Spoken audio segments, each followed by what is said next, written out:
no nome de Jesus Cristo. Amém? Graças a Deus que a paz e a presença essa que é vitamina para os seus ossos, salvação para a tua alma e poder para o teu espírito, que a paz e a presença de Cristo Jesus, ela esteja sobre a sua vida nessa noite de hoje. Olha para essa pessoa que está do seu lado e sorrindo, diga para ela, que bom que você veio.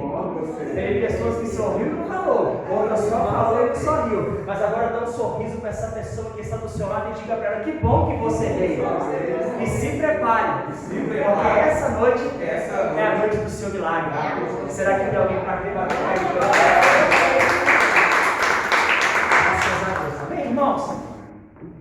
Noite de domingo, culto da família. Nós estamos aqui porque nós acreditamos que o altar há de fazer por nós e pela nossa família tudo aquilo que o inimigo tentou destruir ou amaldiçoar. Porque nesta noite, através da tua busca, desse culto da família, Deus há de agir em prol da sua família, em prol da minha família, e nós vamos colher ainda este ano o resultado da ação de Deus dentro da nossa casa e dentro da nossa família. Bata no peito e diga, ainda esse ano, diga com graça, com fé, com unção, ainda este ano, eu vou colher o resultado da ação de Deus dentro da minha casa.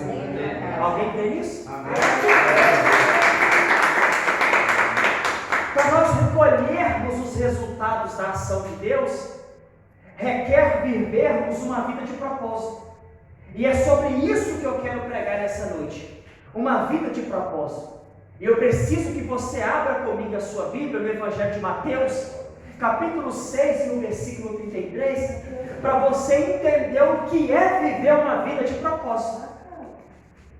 Abra comigo a sua Bíblia no Evangelho de Mateus, capítulo 6, versículo 33. Você que tem a Bíblia de sigla lateral, NT. Evangelho de Mateus, capítulo 6, versículo 33. O primeiro livro do Novo Testamento. Evangelho de Mateus, capítulo 6, versículo 33. O que é uma vida de propósito? Ou o que é o propósito? É você viver a vida decidida e determinar em seguir aquilo que o seu coração está determinado. E você precisa entender que para servir a Deus, se não for uma vida de propósito, não tem resultado e não tem sucesso e não tem vitória. Para que eu e você alcancemos o sucesso da parte de Deus, é necessário vivermos uma vida de propósito. Mas o que é viver uma vida de propósito? Mateus capítulo 6, versículo 33. Leia comigo o texto, que assim diz as palavras proféticas. Buscai, pois, em primeiro lugar o seu reino e a sua justiça, e todas estas coisas vos serão. Vamos ler todos juntos, Evangelho de Mateus capítulo 6, versículo 33. Vamos lá? 1, 2, 3 e já. Buscai. Não, isso não está legal, isso não está legal. Independente da tradução que está na sua Bíblia, lê comigo com graça, com fé, com unção. É muita gente para pouco som. No já, 1, 2, 3 e já. Buscai primeiro o reino de Deus e a sua justiça, e todas essas coisas vos serão acrescentadas. Pode se assentar, mas deixe marcado na sua Bíblia essa passagem, para você nunca mais esquecer disso. Preste atenção. Se essa pessoa que está do seu lado te chamar para conversar, senta aqui na frente, tem lugar, mas eu preciso que você preste atenção e deixe esse texto marcado, porque Deus aqui hoje vai te dar uma direção. Amém? Preste atenção. Para nós alcançarmos o sucesso, nós precisamos ter uma vida de propósito. Mas o sucesso que o reino dos céus vai te oferecer, em primeiro lugar, não é como prioridade você adquirir uma mansão com 14, 15 quartos.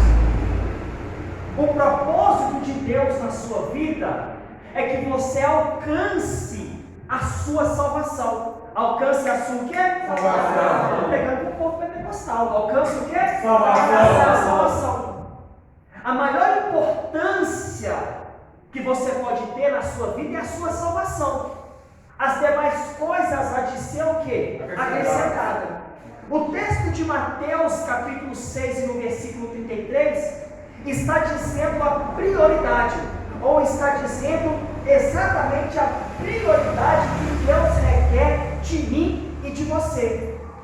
Quando nós vivemos sem Cristo, ou quando a pessoa não tem o coração a Cristo, e não confessar a Cristo Jesus como seu único e suficiente Salvador, e não está aguardando o arrebatamento para adquirir a sua salvação, Deus para ela nunca vai ser a prioridade, porque o bar para ela vai ser a prioridade, as festas vai ser para ela a prioridade, o churrasco no domingo à tarde para ela vai ser a prioridade, porque Deus nunca vai ser prioridade na vida dela, porque ela pode falar que ama a Deus, mas Deus não é a prioridade. A prova disso que no Evangelho de Mateus capítulo 6, no Evangelho de Mateus capítulo 7, versículo 21, a Bíblia vai dizer exatamente sobre isso, que nem tudo que me diz Senhor, Senhor, entrará no reino do céu, mas aquele que faz a minha vontade. Falar não comove a Deus. Muitas pessoas hoje falaram que iam no culto, mas não foram. Eu conheço pessoas que já lá vai para 2 anos que me encontram na rua e dizem: pastor, semana que vem vou lá para essa igreja. Já lá vai para 2 anos e nunca veio aqui cultuar a Deus. Porque palavras não vai trazer os resultados do propósito que Deus quer que você viva. Qual é o propósito que Deus quer que você viva? O propósito que Deus quer que você viva está no texto que nós lemos. Evangelho de Mateus, capítulo 6, versículo 33. Buscai primeiramente o reino de Deus. Então a prioridade na sua vida precisa ser o reino dos céus. Quando você entende a prioridade de Deus, você sabe o que fazer e como agir em cima da prioridade que Deus requer de você. Quando você trabalha fechado, você sabe o que você tem que fazer na empresa. Por quê? Porque você foi contratado para executar aquela tal função. Então você sabe o que fazer. No reino dos céus, se você não tiver uma direção, você não sabe o que fazer. Então quando você se perde em cima dessa prioridade, você acaba deixando de viver o melhor de Deus na sua vida. E às vezes nós queremos questionar e colocar a Deus na parede e perguntar a Deus o porquê que a porta não abriu, o porquê que as coisas não estão acontecendo, o porquê que a vida continua da mesma forma. Mas a pergunta que eu te faço é essa: o reino dos céus na tua vida tem sido prioridade? Porque o texto vai dizer que quando nós priorizamos o reino, quando o reino de Deus está em primeiro lugar na nossa vida, as demais coisas nos serão acrescentadas. As demais coisas nos serão acrescentadas. Quando eu e você entendemos o propósito de Deus e o que Deus requer de nós, as demais coisas nos serão acrescentadas. Qual é a prioridade de Deus? Alguém se arrisca em dizer? Vamos lá? Qual é a prioridade de Deus? De Deus. Preste atenção.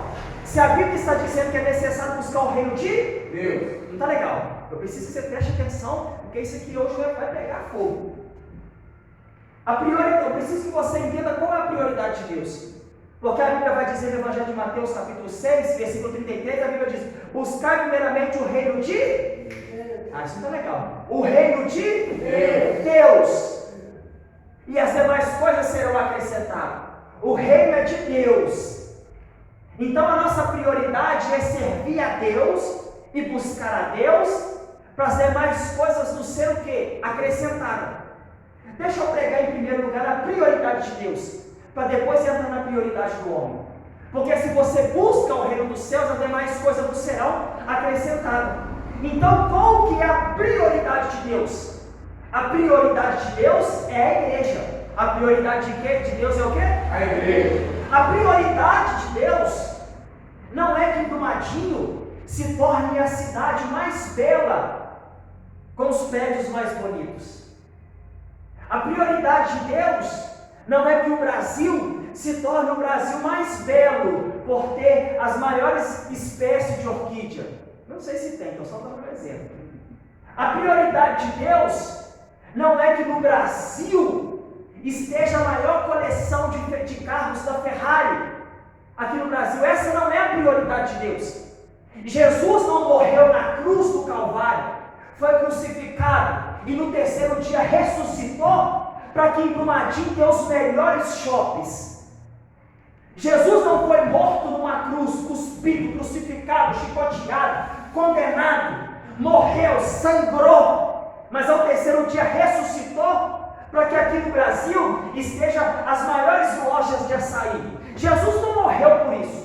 Jesus não pagou um preço para coisas. Vou repetir. Jesus não pagou um preço para coisas. Jesus pagou um preço por pessoas. Porque Jesus pagou um preço não foi por carro do ano. Jesus não pagou um preço não foi por condomínio de luxo. Jesus pagou um preço bem alto por mim e por você. Então a prioridade de Deus sempre vai ser a igreja.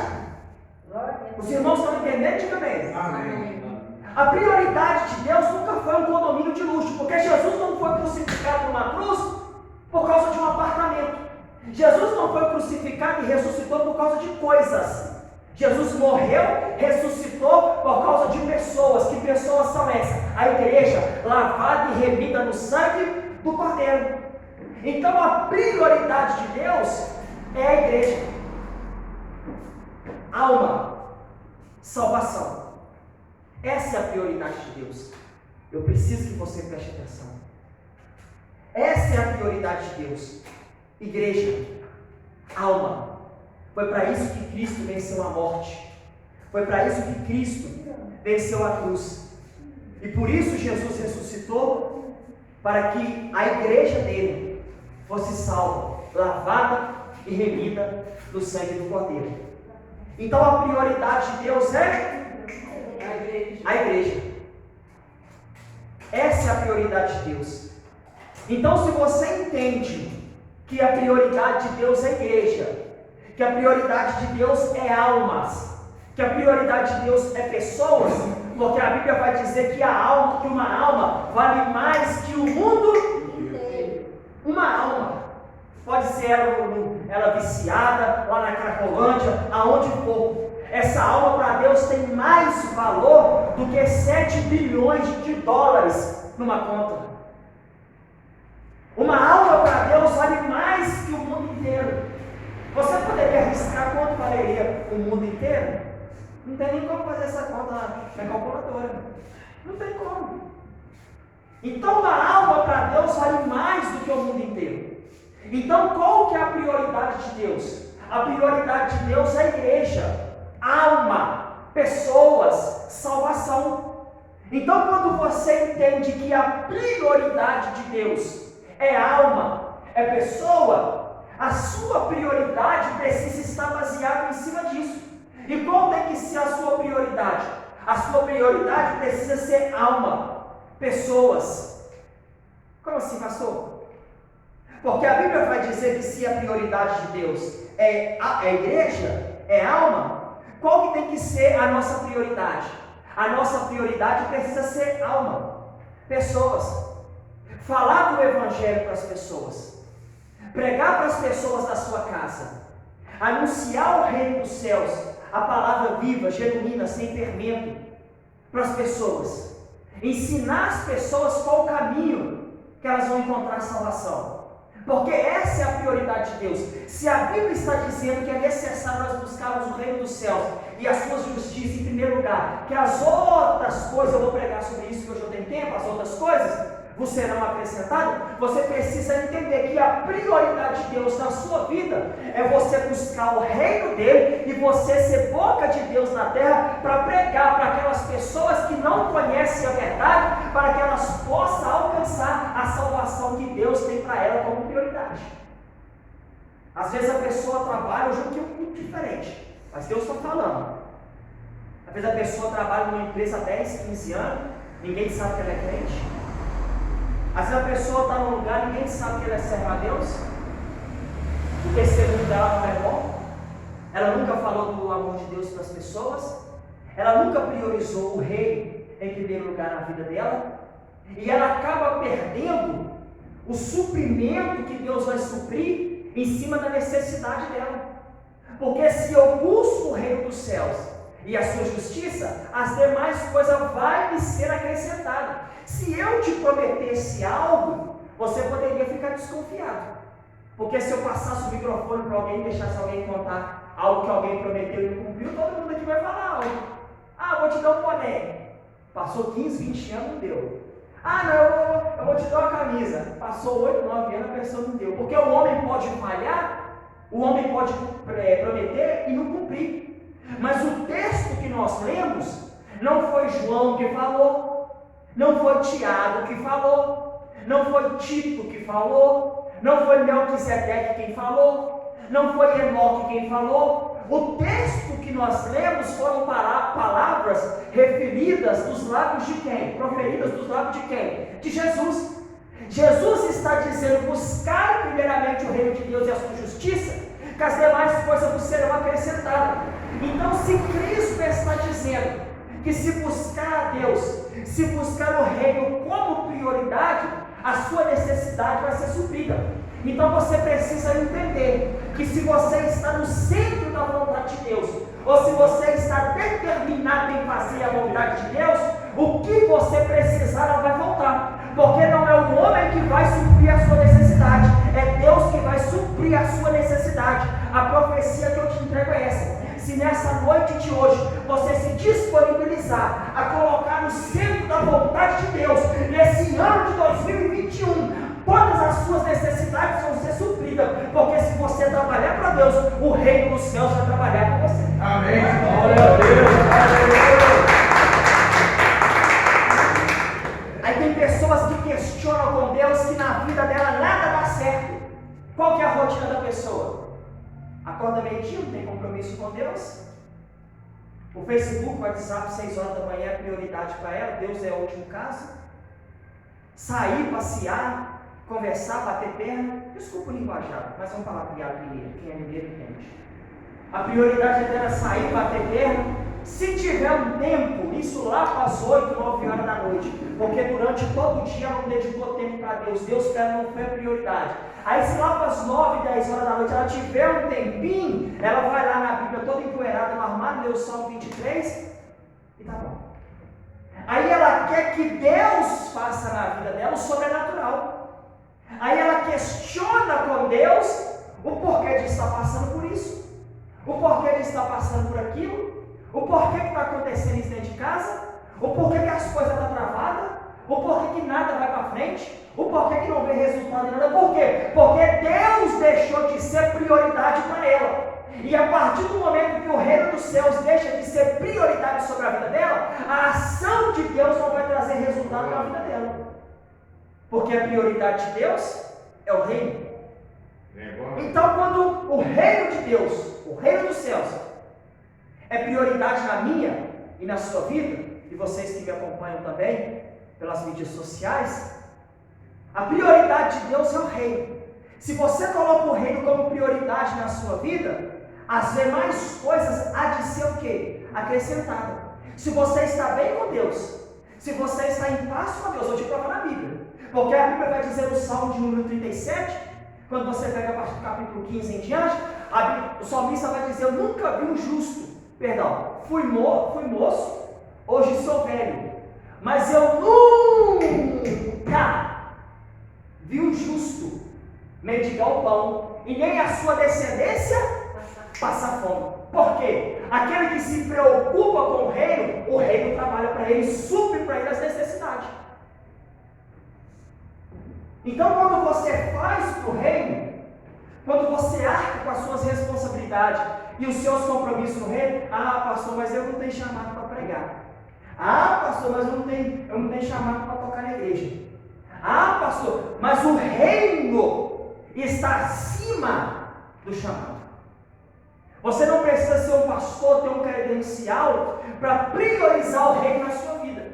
O reino na minha e na sua vida precisa ser prioridade, para você andar em caminhos que vão te conduzir a um caminho de provisão e um caminho de salvação diante de Deus. Então, quando você faz a obra de Deus, quando você arca com as suas responsabilidades e quando você arca com o seu compromisso, Deus vai suprir as suas necessidades. Eu me lembro, ano passado, nós estamos em fevereiro, ano passado, no começo do ano passado, Eu estava numa empresa, estava fechado numa empresa, estava de pintor. Estava fechado numa empresa e nós estávamos para inaugurar. Isso que a igreja agora vai fazer 2 anos agora, já vai fazer 2 anos. E eu estava de pintor nessa empresa. E nós estávamos para inaugurar a igreja, já estava tudo já programado, tudo na bênção. E eu entrei no propósito com Deus. Inauguramos a igreja e eu entrei no propósito com Deus. Foi no meio do mato, irmãos. Pintor vai pintar em estaca, lá, em sítio lá para Jesus. Eu lá no meio do mato, sozinho. Só vaca por mato fora e eu lá pintando lá as madeiras. Só eu e Deus. E lotado de anjos do meu lado. Eu fiz um propósito com Deus. Falei, Deus, eu vou investir no reino. Eu vou investir no reino. Se o Senhor garantir que vai suprir as minhas necessidades, amanhã eu estou saindo daqui. Me dá um sinal. Cheguei em casa de noite. Orei e fui dormir. Quando eu dormi de madrugada, Deus me deu uma visão. Deus confirmou a minha saída da empresa, mas Deus falou comigo, eles não vão te mandar embora. Mas pode ir em paz. Como Deus tinha falado comigo na madrugada que eles não iam me mandar embora, eu levei a carteira de trabalho. Cheguei de manhã cedo, não fui de uniforme nem nada. Cheguei de manhã cedo no carregado, eu pensei, vocês me mandam embora. Aqui não dá para mim, tem outras prioridades. O encarregado falou que a gente não manda embora, se quiser pede conta. Como eu já fui preparado, eu sabia falar, eu tirei a carteira de trabalho do bolso, então vocês podem abaixo da minha carteira. Vim embora. Isso foi numa quinta-feira. Isso foi numa sexta-feira. Tive que resolver uns negócios em Belo Horizonte. Quando foi na sexta-feira à tarde, eu aqui, ó, orando. Esse é o dia. Meu telefone toca. Era uma pessoa querendo conversar comigo. Como eu priorizei o reino, Deus se responsabilizou em cuidar de mim. Essa pessoa que me procurou foi uma pessoa que honrou essa igreja durante 5 meses. Que foi uma pessoa que pagou o aluguel dessa igreja durante 5 meses. Era Deus falando comigo, descansa o teu coração. Porque como você priorizou o reino, eu vou suprir na sua vida, no seu ministério, a necessidade que você precisa para continuar fazendo a minha obra. Sabe o que eu vim profetizar? Se nessa noite você se disponibilizar a voltar para o teu chamado, a se colocar na posição diante de Deus, Deus vai suprir a tua necessidade, porque Deus vai colocar o reino para trabalhar para você aqui nesse lugar. Amém. Porque quando você busca o reino busca para você.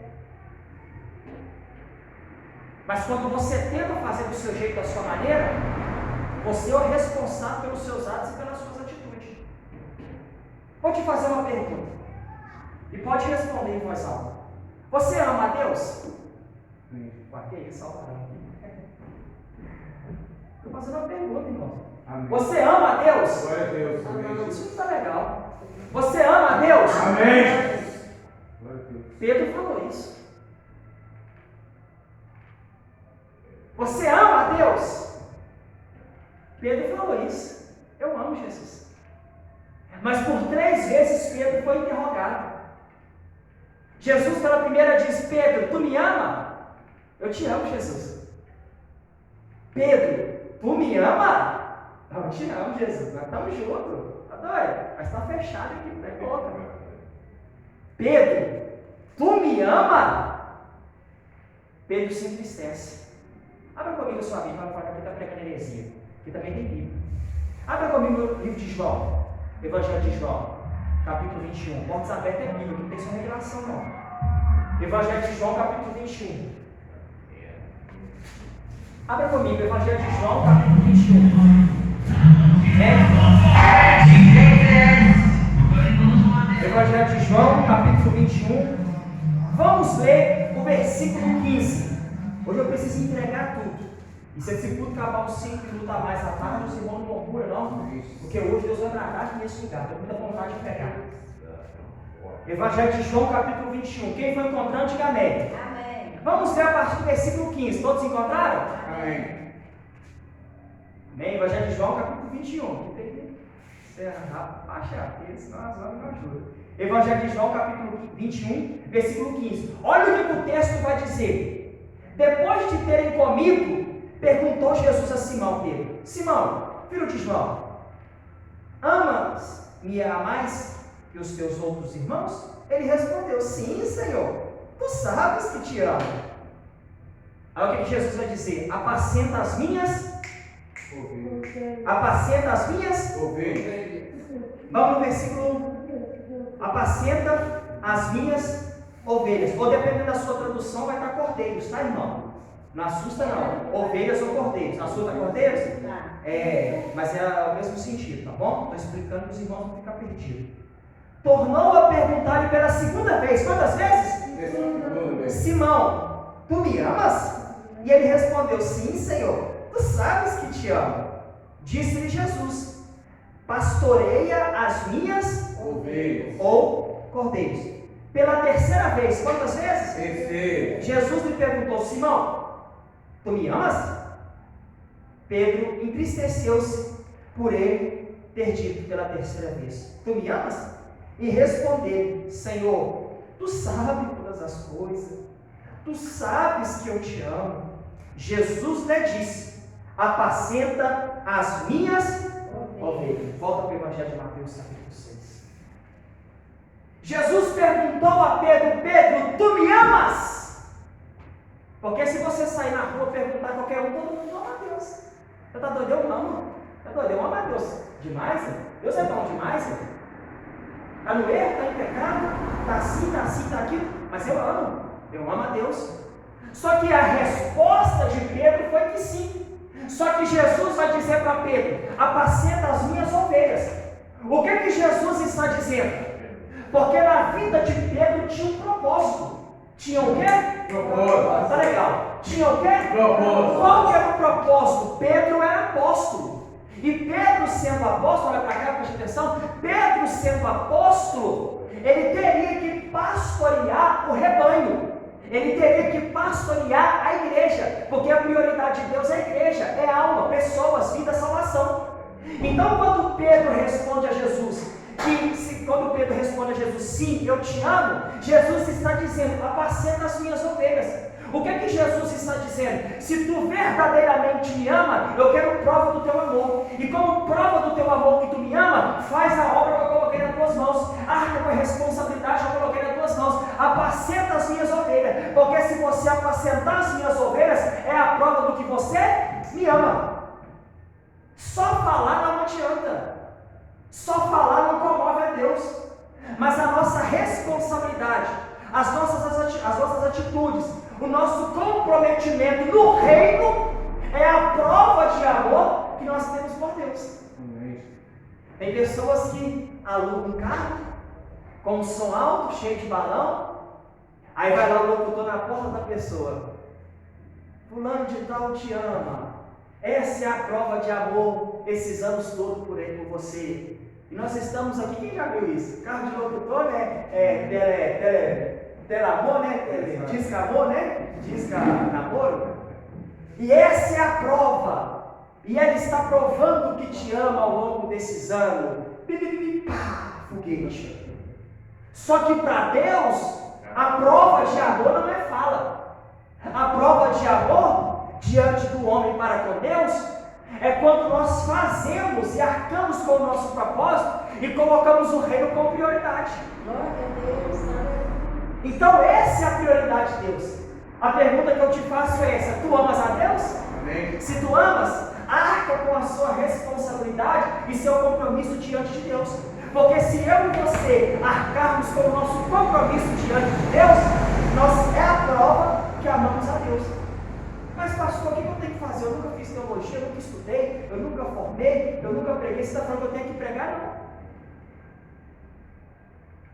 Não. Pastor, não sei tocar violão, não sei tocar bateria. Você está querendo que eu cante e toque lá na igreja? Se você não tem um chamado, não. Porque se você não tiver o chamado, você pode se frustrar.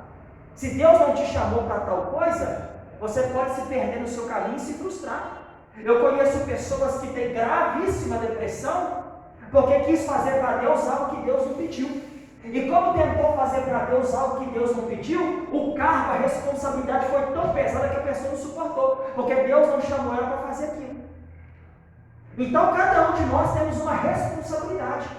E qual é a nossa responsabilidade? Priorizar o reino dos céus. almas, vidas, pessoas testemunham. Então essa é a prova que nós temos com o Senhor.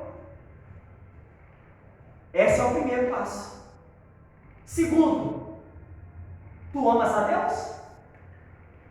Esse amor precisa vir com alguns sinais.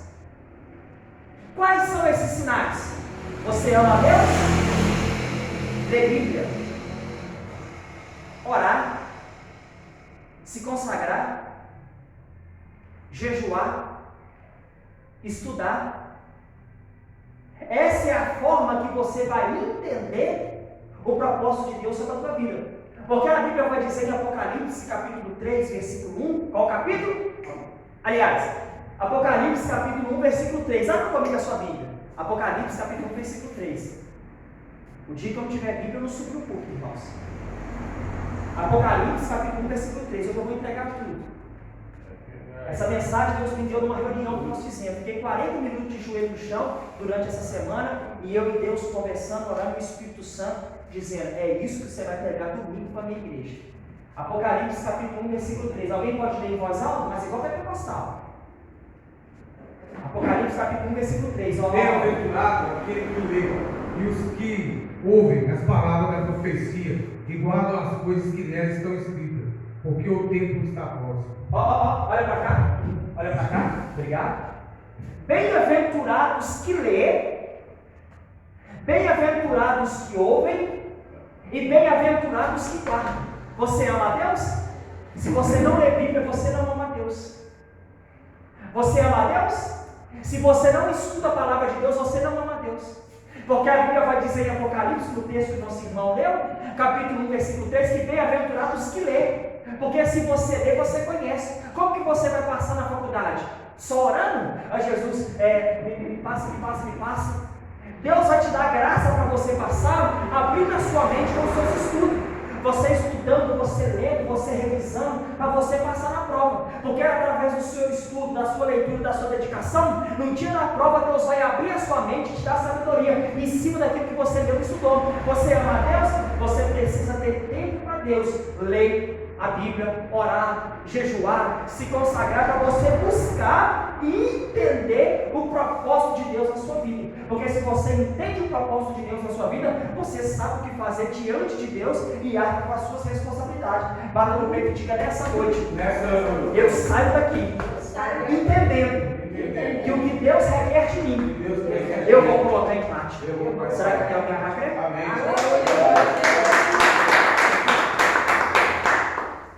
Isso é muito forte, irmãos. O porquê você precisa buscar a Deus. O porquê você precisa ler a Bíblia. O porquê você precisa orar. O porquê você precisa se consagrar. O porquê você precisa ter tempo para Deus. Não de 15 em 15 dias.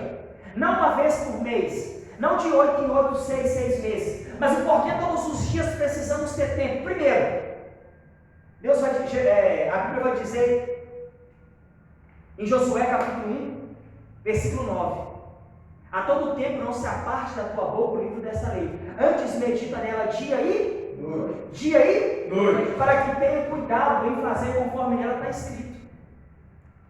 Segundo, quando você tem tempo para Deus, você tem de Deus a direção. Você tem de Deus o quê? Então, quando você busca a Deus, você tem de Deus a direção. E quando você tem de Deus a direção, Amós capítulo 3, versículo 7, e se Deus permitir, no domingo que vem eu vou pregar sobre Amós capítulo 3, versículo 7. Nós temos de Deus, quando nós buscamos, a direção. E quando nós temos de Deus a direção, nós precisamos o quê? Agir. Nós precisamos o quê? Agir. Tem pessoas que oram, mas ela não age. Aqui, ó. O dia inteiro dentro de casa, vê novela, assistir Sky, seriado na televisão. Deus, abre a porta de emprego. Deus, abre as portas. Deus, me dá um serviço. Mas ela não age. Ela não sai para entregar um currículo. Ela não entra lá no site para ver que lugar, que empresa que está fechando. Ela quer de Deus, ela pede a Deus, ela busca a Deus, ela ora a Deus uma direção, mas ela não age. Quando você tem de Deus uma direção, o que você precisa fazer? Você precisa agir. Amém. Quando você tem de Deus uma direção, o que você precisa fazer? Agir. Você precisa agir.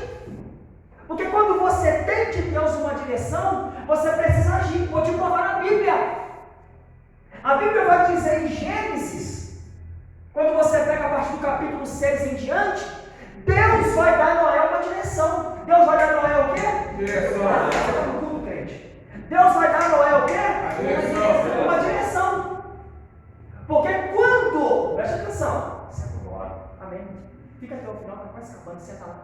Senta lá. Não vai embora agora, não. Senta aí, está quase terminando. Tá bom, pode sentar aí. Depois do culto a gente vai conversar. Bom? Mas não vai embora não, em nome de Jesus. Deus vai fazer a obra hoje. Preste atenção, olha para cá. A Bíblia vai dizer que quando você tem de Deus a direção, você precisa o quê? Você precisa agir. Deus dá para Noé uma direção. Quando você pega Gênesis a partir do capítulo 6, o que Deus fala para Noé? Vou acabar com a humanidade. Vou poupar você e sua família. Aí Deus dá a Noé uma direção. O que Deus passa para Noé? Um projeto que ele precisava de executar, agir, trabalhar, arregaçar as mangas, fazer algo, que era a arca. O projeto estava nas mãos dele, mas Noé tinha que agir, trabalhar, porque Noé teve de Deus uma direção. Então, todas as vezes que você tem de Deus uma direção, você precisa agir, você precisa trabalhar, você precisa fazer, você precisa tomar uma atitude. Você tem que reagir. Você não pode entregar os pontos. Você precisa fazer algo em cima do que Deus está fazendo. Tem pessoas que estão vendo o problema tomar conta da vida dele. Tem pessoas que estão vendo a situação ir de mal a pior. Tem pessoas que estão vendo que os resultados dentro de casa não estão nada legal, mas ela não faz nada. Ah, Deus está trabalhando. Ah, Deus está agindo. Ah, Deus vai mudar essa situação. Mas ela não age. Oração sem ação não vai ter resposta. Vou te provar na Bíblia. Vou te dar outro exemplo. Em Gênesis capítulo 18, qual capítulo? 18. Na sua casa você lê. Em Gênesis capítulo 18, na sua casa você lê. Gênesis capítulo 18, quando Cristo, a forma teofânica, com os dois anjos descem para destruir Sodoma e Gomorra, o que Abrão vai fazer depois que ele descobre que ele teve de Deus uma direção, que Deus iria destruir Sodoma e Gomorra? O que Abrão faz? Abrão age, reage. O que Abrão vai fazer? Ele vai orar. Ele vai reagir. Ele não podia ir lá e na porrada resolver lá com os sodomitas, com a população de Sodoma e Gomorra. Abrão sozinho podia ir lá e na porrada resolver com aqueles sodomitas, com o povo de Sodoma e Gomorra, mas ele não deixou de agir. O que Abrão fez? Abrão foi orar. Abrão foi o quê? Orar. Então a sua oração vai agir um resultado no mundo espiritual. O que você não pode é ficar sentado de braços cruzados, vendo a situação indo de mal a pior e ficar lá, uma hora muda, uma hora melhora, uma hora passa, tem que agir. Se Deus te dá uma direção, haja. Se Deus te deu uma direção, você precisa agir em cima da direção que Deus está te dando. Se Deus te deu uma direção, você pode ter certeza que a direção que Deus está te dando vai ter os recursos suficientes necessários para te manter de pé. Os irmãos estão entendendo? Diga amém. Amém. Todas as vezes que Deus te dá uma direção, você precisa agir. Mas o problema é que quando Deus dá a direção, e se não for a direção que a pessoa quer, ou que a pessoa está querendo, ela não quer agir. Porque ela quer que aconteça na vida dela aquilo que ela está querendo. Então, quando Deus dá a direção, se eu e você não agir, não vai ter mudança. Às vezes Deus dá a direção para a pessoa. Levanta cedo, vai lá, faz aquilo, pega um ônibus, vai em tal lugar. Deus dá a direção. Deus dá a ela uma ideia. Deus dá a ela um sonho, um pensamento, uma ideia. Tive uma ideia. se eu fazer assim, assim, assim, vai ser, vai dar certo. Não é ideia, é Deus te dando a direção, mas você tem que agir. Nossa, eu tive um sonho, e nesse sonho fazia assim, assim, é Deus te dando uma direção para você agir.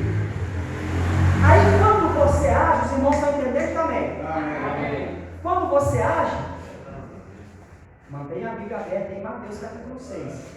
Né? Mateus capítulo 6, versículo 33. Quando eu e você agimos em cima da direção que Deus está nos dando, os irmãos estão entendendo também. Amém. Quem pegou parte, diga aleluia. Amém. Mas antes da meia-noite, vocês saem daqui. Preste atenção. Quando Deus te dá uma direção, o que você tem que fazer? Já os irmãos vão pegar. Agir. Quando Deus dá a direção, tem que fazer o quê? Agir. Agir. Porque quando eu e você agimos, quando eu e você o quê? Agir. Eu preciso que isso fique gravado na sua memória. Quando eu e você o quê? Agir. Vai começar a ter resultados. Glória a Deus. Aleluia. Quando Deus te dá a direção e você começa a agir em cima da direção que Deus está te dando, vai começar a primeira coisa. Vai começar a ter resultado. O primeiro, você vai ter sua salvação. Segundo, se você está fazendo a vontade de Deus, vai ter livramento. Se você está fazendo a vontade de Deus, vai ter testemunho. Se você está fazendo a vontade de Deus, vai ter crescimento. Se você está fazendo a vontade de Deus, vai ter sucesso. Se você está fazendo a vontade de Deus, vai ter prosperidade. Se você está fazendo a vontade de Deus, vai ter resultado no final. Porque todas as vezes que você se disponibiliza a agir em prol do reino, Deus vai te dar os resultados da obra que Ele colocou nas tuas mãos. Sabe o que eu vim profetizar? Com os olhos abertos, sem medo de errar a profecia. Eu estou profetizando como no mistério de um lírio que brota nos vales.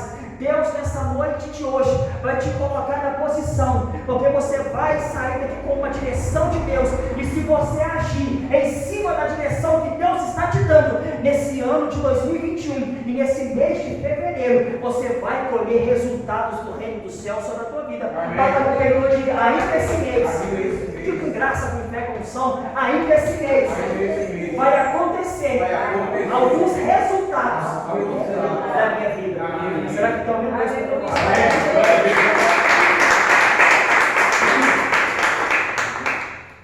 resultados.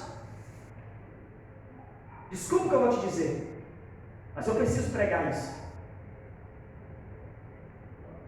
Você não está colhendo resultados na sua vida, tem algo errado. Você não está agindo em cima da direção que Deus está te dando. Você não está priorizando o reino como precisa ser priorizado. Você não está vendo resultados na sua vida, é porque não está agindo conforme a vontade e a direção que Deus está te dando. Porque quando você age em cima da direção que Deus está te dando, começa a vir os resultados. Mas para os resultados vir, Mateus 6,33.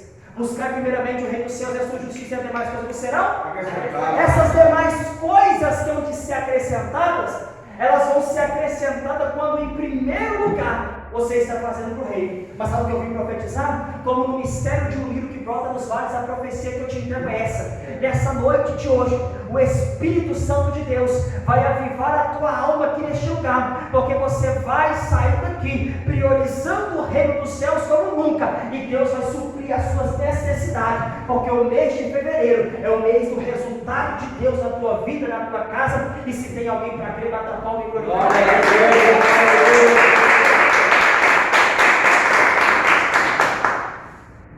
É impossível não ter resultados quando estamos na direção de Deus. A Bíblia vai dizer que Neemias, quando ele desce para Jerusalém, para reconstruir os muros, quando ele chega na cidade de Jerusalém, a cidade estava destruída. A cidade já estava totalmente, os muros de Jerusalém estavam destruídos.